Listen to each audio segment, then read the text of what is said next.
नमस्कार, जय हिंद मेरे प्यारे साथियों। स्वागत है आप सभी का अजीत निराला यूट्यूब चैनल पे।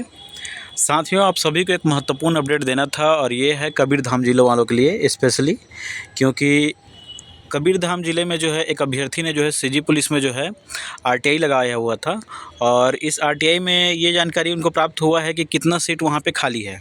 ये जो डेटा रहेगा ये एक्चुअल डेटा रहेगा और एकदम ऑथेंटिक डेटा रहेगा, क्योंकि ये खुद डेटा जो है आरटीआई के माध्यम से प्राप्त हुआ है। तो इस तरह से आप भी सभी ज़िलों में क्या कर सकते हैं, जिस जिस ज़िले का आपको जानना है वहाँ पे आरटीआई लगा के, एक अच्छी पहल है ये। इसके द्वारा जो है आप पूछते रहते हैं कि भैया हमें ये तो पता चल जाता है, जैसे मान के चलिए मैं पहले भी बताया हूँ रायपुर में 200 से प्लस सीट खाली है, लेकिन इस 200 में कितने कौन से कैटेगरी के हैं, चाहे वो एससी के हैं, एसटी के हैं या फिर ओबीसी के हैं, कौन कौन से कैटेगरी के सीट खाली हैं, जनरल के कितने सीट खाली हैं ये जानकारी नहीं मिल पाता है ना जी। तो ऐसी ही एक जो है कबीरधाम ज़िला का आज हम आपको उदाहरण बताएंगे और इसमें जो है पूरा आरटीआई का कॉपी हम आपको दिखाएंगे और कितनी सीट खाली है, कौन से कैटेगरी का है, इसके बारे में हम ज़रूर बताएंगे। तो वीडियो को लास्ट तक ज़रूर देखिएगा। थोड़ा सा साउंड आपको बाहर का आ रहा होगा, उसके लिए मैं क्षमा चाहता हूँ। चलिए बिना विलम्ब किए, अगर आप जो है अजीत निराला यूट्यूब चैनल पर पहली बार जुड़े हैं तो साथियों चैनल को अब सब्सक्राइब कर लीजिए। मैं बार बार बोल रहा हूँ, चैनल को सब्सक्राइब कर लीजिए, क्योंकि सभी महत्वपूर्ण अपडेट और जानकारी आपको यहीं मिलेगा। और इन दोनों को जो है ग्रुप को ज्वाइन करना मत भूलिएगा जी। आप व्हाट्सएप को जरूर ज्वाइन करिए, टेलीग्राम को जरूर ज्वाइन करिए, सभी महत्वपूर्ण अपडेट हम आपको वहीं पे दे देते हैं। चलिए, तो ये कबीरधाम ज़िलों का रहेगा, आरटीआई कॉपी है, इसमें पूरा मैं बताऊंगा पढ़ के। और ये देखिए ये आरटीआई कॉपी है और इसको जो है आज 12 तारीख को ये प्राप्त हुआ है अभ्यर्थी को। और इसमें जो है अभ्यर्थी के द्वारा ये लगाया गया था। ये प्रति जो है 3 अभ्यर्थियों का नाम है, नाम यहाँ पे आप देख पा रहे हैं, पढ़ पा रहे होंगे।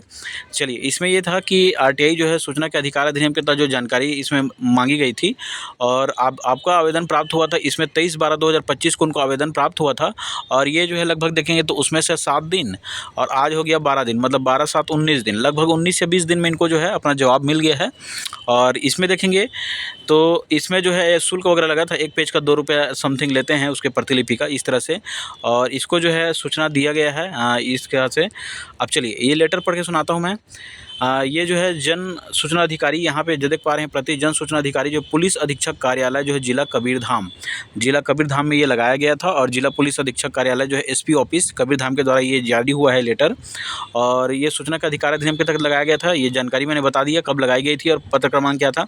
चलिए इसमें देखेंगे तो अभी अभ्यर्थी के द्वारा इसमें ये जानकारी चाही गई थी कि आप यहाँ पे देखेंगे कि कितना जो स्वीकृत पदों की संख्या थी वहाँ पे और जिनका दस्तावेज सत्यापन हुआ है कबीरधाम जिले में और कितने को नहीं हुआ, ये जानकारी उनके द्वारा जारी गई थी।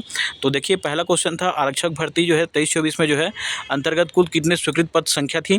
तो ये देखिए स्वीकृत पदों की संख्या बता दिया गया है, टोटल 114 पदों की संख्या थी। इसमें जनरल का देखेंगे तो 59 सीट और उसके बाद अन्य पिछड़ा वर्ग ओबीसी का 16, अनुसूचित जनजाति का जो है एसटी का 24 और अनुसूचित जाति एससी का 15 सीट ये था। और उसके बाद आरक्षक डीआर कुक चालक इत्यादि का भी अलग अलग पद थे। फिर देखिए अगला उनका क्वेश्चन था कि जाति जो है जाति श्रेणी और दस्तावेज सत्यापन की स्थिति बताइए कि कितने कितने लोग जो डीवी में पहुंचे हैं, सत्यापन किनका हुआ है किनका नहीं हुआ है, ये उनका अगला क्वेश्चन था। इसमें अभ्यर्थी को जानकारी दिया गया है। सत्यापन का विवरण आरक्षक इस प्रकार है। अनारक्षित में देखेंगे तो 59 सीट था, अन्य पिछड़ा वर्ग में 16, अनुसूचित जनजाति में 24 और अनुसूचित जाति में 15, कुल टोटल 114 सीट। इसमें देखिए कुल जो इनका सत्यापन हुआ है इसमें जनरल का जो 47 सीटों पर क्या हुआ है, डॉक्यूमेंट वेरिफिकेशन डीवी हो चुका है, ये इनको जानकारी मिली है। ओबीसी में 16 में से 11 सीटों पर हो चुकी है। उसके बाद अनुसूचित जनजाति एससी एसटी का देखेंगे तो एसटी का 24 में से जो है 13 सीटों पर और अनुसूचित जनजाति ये एससी है और ये एसटी है। इसमें एससी में देखेंगे तो 15 लोगों में 12 लोग का जो क्या हो चुका है, डॉक्यूमेंट वेरिफिकेशन हो चुका है। इस तरह से टोटल 83 लोगों का क्या हो चुका है, डॉक्यूमेंट वेरिफिकेशन हो चुका है। अब देखिए शेष सत्यापन मतलब 12 लोगों का जनरल में सत्यापन बचा हुआ है, 5 लोगों का ओबीसी में, एसटी में देखेंगे तो 11 लोगों का, 3 लोग का जो है एससी में, टोटल 31 लोग का इस तरह से यहाँ पे डॉक्यूमेंट वेरिफिकेशन बचा हुआ है साथियों। और बाकी ये तो डीआर कुक वगैरह का अलग अलग है, इसको भी आप देखते रहिएगा क्योंकि मैंने इसमें जीडी का था तो मैं इसको बता दिया, इसको भी आप ध्यान से देखिएगा, ठीक है जी। तो इस तरह से आप देखेंगे तो लगभग जो 83 सीट इसमें जो है फुल फिल हो चुका है, 83 सीट। और इस तरह से 31 सीट अभी क्या हुआ है यहाँ पे कबीरधाम ज़िले में बचा हुआ है। तो इस तरह से आप लोग जैसे अभ्यर्थी लोग जो पूछते रहते हैं कि भैया जैसे 31 सीट बचा हुआ है, इसमें कौन कौन से कैटेगरी का बचा हुआ है, तो यहाँ पे देखिए पूरा विवरण है। जनरल का 12, ओबीसी का 5, उसके बाद जो है एसटी का 11 और एससी का 3 सीट। इसी तरह से आप भी आरटीआई लगा लीजिए और आरटीआई लगाइए, 10 से 15-20 दिनों के अंदर में पूरा जानकारी मिल जाता है। और इस तरह से जितना भी अभ्यर्थी जो वेटिंग लिस्ट में है, चाहे जिनका नंबर कम है, आपको पूरा डेटा मिल जाएगा, पूरा डेटा मिल जाएगा। और हम आपको जो है ज़रूर ऐसी जब भी आरटीआई की कॉपी हम पता पर मिलेगा, हम आपको ज़रूर बताएंगे। तो इस तरह से देखिए ये आरटीआई का जो ये कॉपी हुआ था और ये 2005 के तारीख को सूचना प्राप्त हुआ है। तो ये बहुत महत्वपूर्ण अपडेट है, ये कबीरधाम जिले वालों के लिए है। अभ्यर्थी के द्वारा ये लगाया गया था। 31 सीट अभी खाली है साथियों, 31 सीट अभी खाली है। और इस तरह से ये कबीरधाम जिलों का आरटीआई कॉपी था। ऐसे भी अन्य जिलों का आप लगा सकते हैं। चलिए, अभी आप जान रहे हैं कि कल क्या हुआ है, 14 तारीख से जो है 14 तारीख से इनका जो है ट्रेनिंग चालू हो जाएगा और 11 तारीख को इनको आमद देना चालू हो चुका है।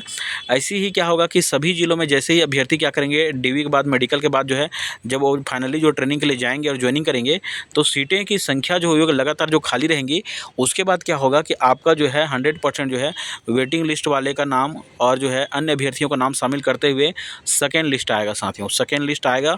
और आप सभी जान रहे हैं कि लगभग 2500 पद ही भरा जा चुका है, 2500 पद ही भरा जा चुका है। तो लगभग इसमें 3000 प्लस सीट खाली है, 3000 प्लस सीट खाली है। तो आप भी आरटीआई के द्वारा जो जानकारी निकालिए और हमें भी जो जानकारी मिलता है हम लगातार आपको बताएंगे। और निश्चित रूप से जिनका नंबर थोड़ा बहुत कम है या जिनका जो है थोड़ा बहुत मान के चलिए 4, 5, 7 नंबर भी कम है, तो बिल्कुल उम्मीद रखिए, क्योंकि नंबर अभी बिल्कुल कम होने से कोई दिक्कत नहीं है, आपका नाम बिल्कुल आ सकता है साथियों। ठीक है जी, तो अभी भी उम्मीद है अभी आपके सिलेक्शन का, और आपको जो उम्मीद रखना है। और इस तरह से देखिए अलग अलग जिलों में जो है ये रिक्त पदों की सीट की जानकारी दिया था। इसी तरह से यहाँ पे आप देखेंगे तो कबीरधाम जिले में जो है अब 31 सीट खाली है, 31 सीट खाली है और पूरा वर्गवार खाली है। इसी तरह से अब जैसे रायपुर वाले लगातार पूछ रहे हैं, तो रायपुर वाले का इसी आरटीआई निकालेंगे तो सभी वर्ग का पता चल जाएगा, चाहे वो जनरल का हो, चाहे एससी का हो, एसटी का है, ओबीसी का हो, इसी तरह से सभी जिलों का। तो आप भी आरटीआई जरूर लगाइए साथियों, आरटीआई लगाने में ज़्यादा खर्च नहीं आता है, जरूर लगाइए और निश्चित रूप से जानकारी आपको प्राप्त होगी। तो ये महत्वपूर्ण अपडेट देना था आप सभी को। और इस तरह से ये वहाँ का सभी जिलों का एसपी ऑफिस का नंबर भी है, आप यहाँ से भी जानकारी प्राप्त कर सकते हैं। ऐसी ही महत्वपूर्ण अपडेट के लिए जो आप हमारे जो चैनल को जरूर सब्सक्राइब करके रखिए और बेल आइकन को दबा कर रखिए। आपके जो भी डाउट है कमेंट करिए, ताकि हम उसको अगले वीडियो में ले लें, और ज़्यादा से ज़्यादा इसको शेयर करना है। मिलते हैं अगले वीडियो के साथ। जय हिंद, जय भारत, जय छत्तीसगढ़ साथियों।